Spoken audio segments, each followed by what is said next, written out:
Okay, so it says, given this function, determine the local behavior. Now for local behavior, that means we're going to be finding the intercepts and the turning points. The number of turning points, I should say.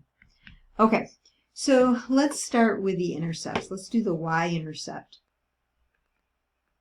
So we can go f of 0 equals -4 times 0. You know, the rest doesn't matter because it's just multiplied by 0, so it's just going to be 0. So the y-intercept is the origin, 0, 0. Now, if you're saying, well, why didn't you multiply that out? I could have multiplied it out. I just didn't, but I could have. Okay, now to find the x-intercepts. Well, it's factored for us. So either, now you could say -4x equals 0, but really -4 is never going to be 0, right? So it's a factor of -4. You don't really need that.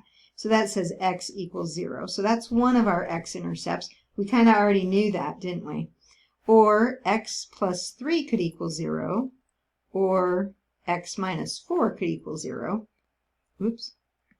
So we're going to get one at -3 and the other one at 4. So for the x-intercepts,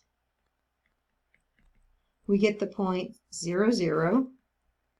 Do you have to list it again? Yeah, I think they're going to want you to list it again. -3, 0, and then 4, 0.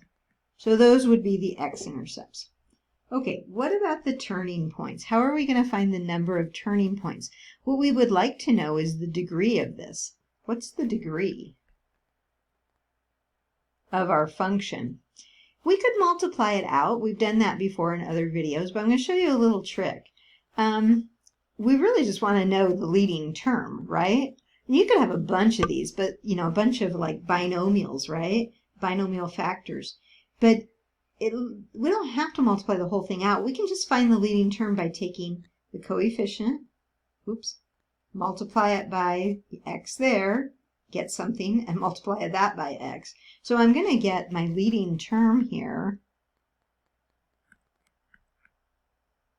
is going to be -4x cubed. Do you see it?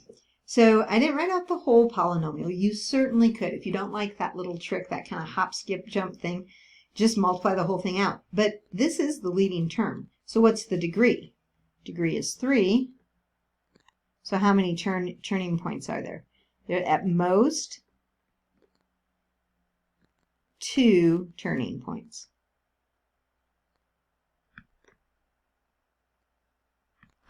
Okay, so that's our answer there.